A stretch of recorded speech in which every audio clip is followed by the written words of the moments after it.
are being staged outside Home Office buildings in the UK. This comes as detentions for the deportation scheme began earlier this week. With no clarity on exact figures, reports suggest at least a dozen migrants have been detained until now. Now, the exercise will be carried out for 11 more weeks, leading to the first migrant flight for Rwanda. Enforcement action has been launched in England, Wales, Scotland and Northern Ireland. Detentions have been made in cities including Glasgow, Liverpool, Birmingham and Bristol. The exercise came as a surprise and was launched weeks before expectation. Now, the most amount of detentions have been made from home offices where asylum seekers have turned up for routine appointments. Apart from the differences over the contentious scheme, there is another issue that has emerged. A UK-based charity has said that lone children face the risk of being deported after falsely being classified as adults.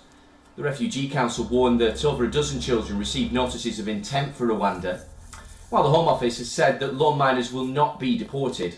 This loophole has posed doubts over the conviction.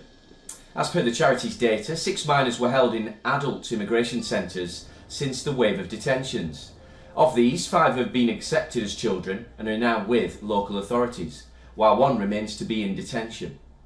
If a child contests their age after getting a notice and the Home Office through age assessment deems them as an adult, they can be deported.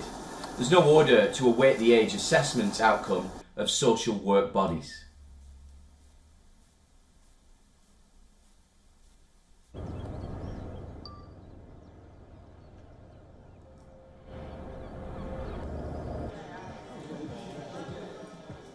Well, for now, more on this. We're being joined by our correspondent, John Bevere, live from Bristol.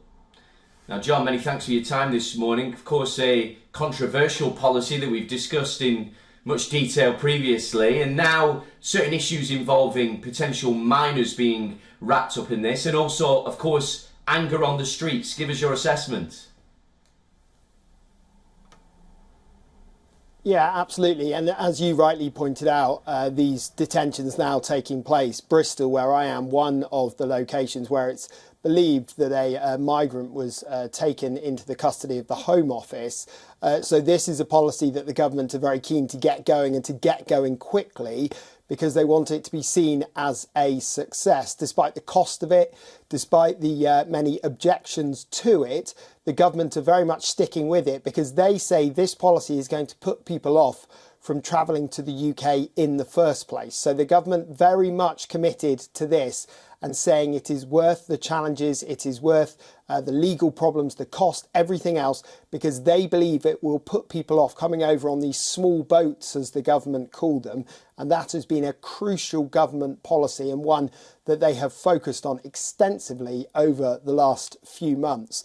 But as you say, we are starting to see some more problems as well. We have this charity report saying that they believe minors, those under 18, are being wrongly held. Of course, if you arrive in the country, say, as a 16 or 17-year-old, you are very much going to want to make sure that the government know that, so that you can't be sent to Rwanda. But of course, for these people arriving illegally, many of them have no paperwork, they have no means of proving it. So that means, of course, you have 18 and 19-year-olds who would be treated as adults, while they are arguing that they're under 18 and trying to avoid being sent to Rwanda. So it's a very difficult situation for the government. But this latest charity report is warning that they believe that minors have been held wrongly rather than being placed into care.